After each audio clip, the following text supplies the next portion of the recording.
اچھا ماشاءاللہ سے آپ نے بتایا آپ خود بھی نماز کی پابندی کرتی ہیں، لوگوں کو بھی کہتی ہیں، وظیفے بھی جو ہیں وہ بتاتی ہیں، لیکن اسلام میں تو ہے جو ہاتھ دیکھتا ہے اور دکھاتا ہے یہ ناجائز ہے اور نماز قبول نہیں ہوتی، تو پھر یہ کہاں پہ پھر فٹ کرتی ہیں آپ؟ تو میں آپ کو بتا رہی ہوں کہ میں نے 15-20 سال ہو گئے ہاتھ دیکھنے چھوڑ دیے ہیں. اچھا چھوڑ دیے میں نے چھوڑ دیا اسی لیے کہ یہ جہاں پر آپ کو تھوڑی سی ہو نا کہ آپ کو دل میں بھی آ جائے آپ کے کہ جی میں یہ نہیں کرنا چاہیے مجھے، وہاں آپ کو اس سے پرہیز کر لینی چاہیے. کوئی واقعہ ہوا تھا جس پہ پھر آپ نے کہا کہ نہیں کوئی واقعہ نہیں ہوا میرے ساتھ. اس پہ واقعہ ہوا کہ میں 40 ایئرس تک نیل پالش لگا کے نماز پڑھتی تھی.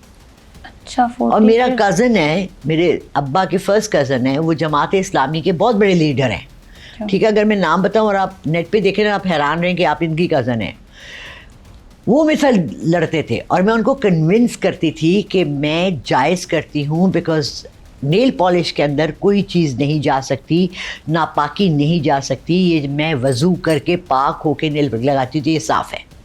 لیکن جب میں نے پہلا عمرہ کیا تو میرے خود دل میں شک آیا کہ شاید میں غلط ہوں، تو میں اپنی عبادت کو کیوں ضائع کروں.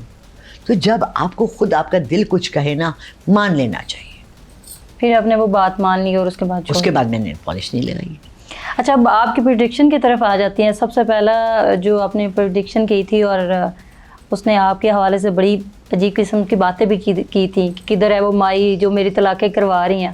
آج کل طلاق تو اس کی ہو گئی، آگے اس کا فیوچر کیسا نظر آ رہا ہے آپ کو؟ میں ریئلی سک آف رجب بٹ کی باتیں. وہ یہ بھی کہتا ہے کہ اس نے مجھے بہت فیم دیا، اس کی وجہ سے مجھے فیم ملا.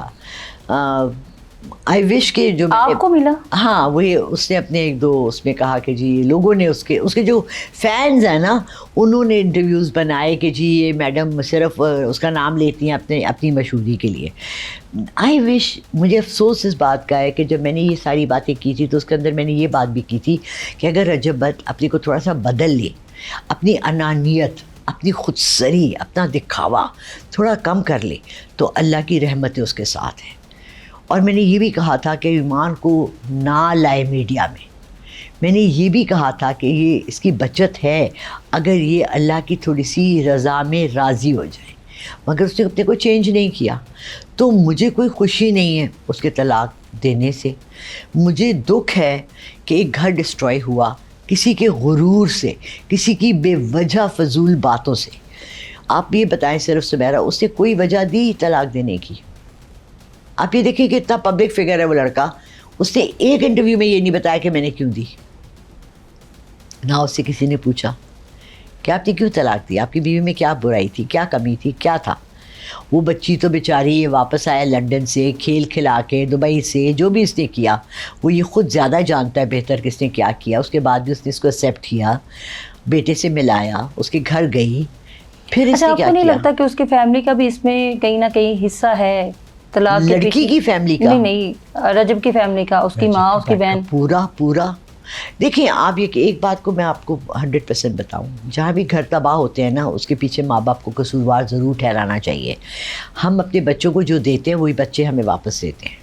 ٹھیک ہے، یہ نہیں ہوتا کہ آپ کا بچہ اور آپ کی بچی ڈاکو، چور، بدماش بنے اور آپ کو پتہ نہ ہو. ٹھیک ہے، ایسا نہیں ہوتا کہ جو بدماش ہیں وہ اپنی ماں کے جا کے سلام نہیں کرتے، ان کے ہاتھ پاؤں کو ہاتھ نہیں لگاتے، ان سے دعائیں نہیں لیتے. مگر ماؤں کو بھی پتہ ہوتا ہے کہ باہر میرا بیٹا کیا کرتا ہے. وہ آپ کو جگو بٹ وہ یاد ہے کیا؟ گلو بٹ جو تھا جس نے وہ گاڑیاں توڑیں، یہ جو مولانا کے اس کے باہر 220 بندہ مرا، اس کی ماں نے اس کو کہا ہوگا کہ جاؤ گاڑیاں توڑو اور ڈنڈے مارو، بدماش بنو. کون ہے بچہ جس کی ماں کہتی ہے جاؤ بچے محلے میں جا کے لڑو اور ہر ایک کی ماں بہن کو گالیاں دو تو تیری بڑی عزت ہوگی؟ کوئی بھی نہیں، کوئی ماں نہیں کہتی. بٹ کمپلائنس اینڈ کمپلاسٹی یا ساتھ دینا برائی میں، آئی ڈونٹ نو اگر آپ نے کبھی یہ سنا ہے، کیونکہ اب ہمارے درمیان سے یہ چیزیں بہت کم ہو گئی ہیں. عمل بالمعروف نہیں عن المنکر، بھلائی کی تلقین کرنا اور برائی سے روکنا، یہ ہمارے مذہب کا ایک بہت بڑا حصہ ہے. جب میں آج سے 25-30 سال پہلے جب میں نے فرسٹ ٹائم قرآن پاک ترجمے سے پڑھا، تھوڑی سی مجھے سمجھداری آئی. پریکٹسنگ تو ہم تھے، 5 وقت کی نماز تو ہم پہ فرض تھی بچپن سے. ہم یہ نہیں کہہ سکتے کہ ہم نماز نہیں پڑھتے تھے، مگر جب امر بالمعروف اور نہی عن المنکر کا میں نے بہت زیادہ پرچار کرنا شروع کیا تو میں نے اپنے کو خود کہا کہ تم بولتی رہتی ہو لوگوں کو، یہ کرتی ہو، تم خود اتنی اچھی ہو کہ تم لوگوں کو یہ بولتی ہو. But then I realize that it's a part of my religion and I have to do it. یہ ہمارے گھروں میں 5 سورے پڑے ہوتے ہیں، آپ کے گھر میں ہوگا ضرور. ہاں سب کے گھر میں ہی ہوتا ہے آلموسٹ.